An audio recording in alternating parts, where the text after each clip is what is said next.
Heroine ಹೇಗಿದ್ರೆ ಎಲ್ಲರೂ ಚೆನ್ನಾಗಿದ್ದೀರಾ? ಏನು ಗೊತ್ತಾ, ನಾನು ಡ್ರಮ್ ಸ್ಟಿಕ್ ತೊಗೊಬಂದಿದ್ದೆ ಮಾರ್ಕೆಟಿಂದ.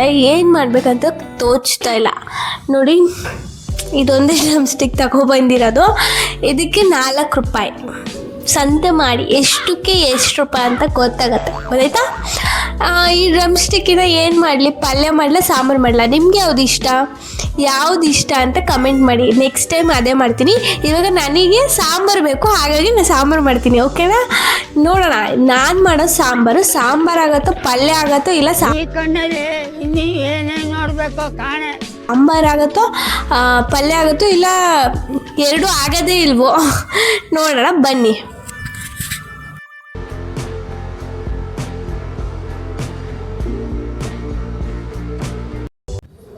ಏನು ಗೊತ್ತಾ, ನನಗೊಂದು ಕ್ವಶನ್ ಇದೆ. ಡ್ರಮ್ ಸ್ಟಿಕ್ಕಲ್ಲಿ ಏನಿರುತ್ತೆ ಅನ್ನೋದು ನಿಮ್ಗೆ ಏನಾದರೂ ಗೊತ್ತಾ? ಡ್ರಮ್ ಸ್ಟಿಕ್ ಒಳಗಡೆ ಬೀಜ ಇರುತ್ತೆ ಅನ್ನೋದಷ್ಟೇ ಗೊತ್ತು ನಿಮಗೆ. ಹಾಗಾಗಿ ನಾನು ಬೆನಿಫಿಟ್ಸ್ ನಿಮಗೆ ಒಂದೊಂದಾಗಿ ಹೇಳ್ಕೊಡ್ತೀನಿ ಬನ್ನಿ.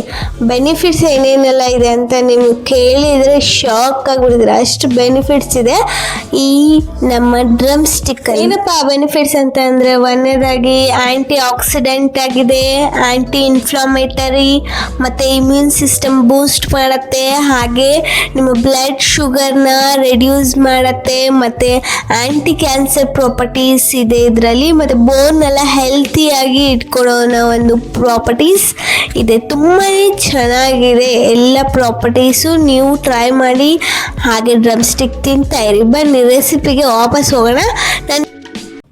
ನಾನಿವಾಗ ಒಂದು ವೆಸಲಲ್ಲಿ ಆಯಿಲ್ ಹಾಕ್ಬಿಟ್ಟು ಅದಕ್ಕೆ ಜೀರಾ, ಮಸ್ಟರ್ಡು, ಆನಿಯನ್, ಗಾರ್ಲಿಕ್ ಹಾಕ್ಬಿಟ್ಟು ಸ್ವಲ್ಪ ಸಣ್ಣದಾಗಿ ಸಾಟ್ ಮಾಡ್ಕೊತಿದ್ದೀನಿ. ಫುಲ್ ಫ್ರೈ ಆದಮೇಲೆ ನೀವು ಈ ಒಂದು ಕುಕ್ಕರಲ್ಲಿ ಇಟ್ಟಿರೋಂಥ ಬೇಳೆ ಮತ್ತು ಟೊಮೆಟೊನ ಫುಲ್ ಸ್ಮ್ಯಾಶ್ ಮಾಡಿಕೊಂಡು ರೆಡಿ ಮಾಡ್ಕೋಬೇಕು. ಇದಕ್ಕೆ ಸ್ವಲ್ಪ ಅರಿಶಿನ ಮತ್ತು ಆಯಿಲ್ ಕೂಡ ಹಾಕೋಬೋದು ಬೇಕಾದರೆ. ನಾನು ಏನು ಹಾಕಿಲ್ಲ, ಹಾಗೇ ಮಾಡಿದ್ದೆ.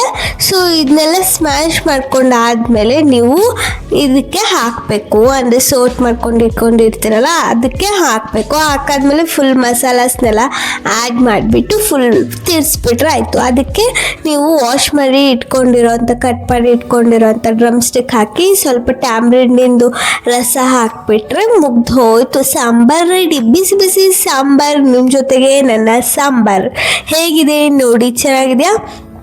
ಫೈನಲಿ ಸಾಂಬಾರು ರೆಡಿ ಆಗಿದೆ. ಅದರಲ್ಲಿ ಬರ್ತಿರೋ ಹಬೆಗೆ ನಿಮಗೇನು ಕಾಣಿಸ್ತಾ ಇಲ್ಲ. ತುಂಬ ನೋಡಿ ಸಾಂಬಾರು ಎಷ್ಟು ಚೆನ್ನಾಗಿ ರೆಡಿಯಾಗಿದೆ ಅಂತ ಅಂದ್ಬಿಟ್ಟು ಮಸ್ತಾಗಿರೋ ಸಾಂಬಾರು ಜೊತೆ ಅನ್ನ ತಗೊಂಡು ತಿಂತಿದ್ದೀನಿ. ಟೇಸ್ಟ್ ಹೇಗಿದೆ ಅಂತ ಅಂದ್ಬಿಟ್ಟು ಹೇಳ್ತೀನಿ ಬನ್ನಿ. ಸಖತ್ತಾಗಿದೆ ಅಂದ್ಕೊಂಡಿದ್ದೀನಿ, ನೋಡೋಣ ಬನ್ನಿ. ಗೆಸ್ ಮಾಡಿ ಹೇಗಿರ್ಬೋದು ಅಂತ ಕಮೆಂಟ್ ಮಾಡಿ ಬೇಗ ಬೇಗ. ವಾವ್,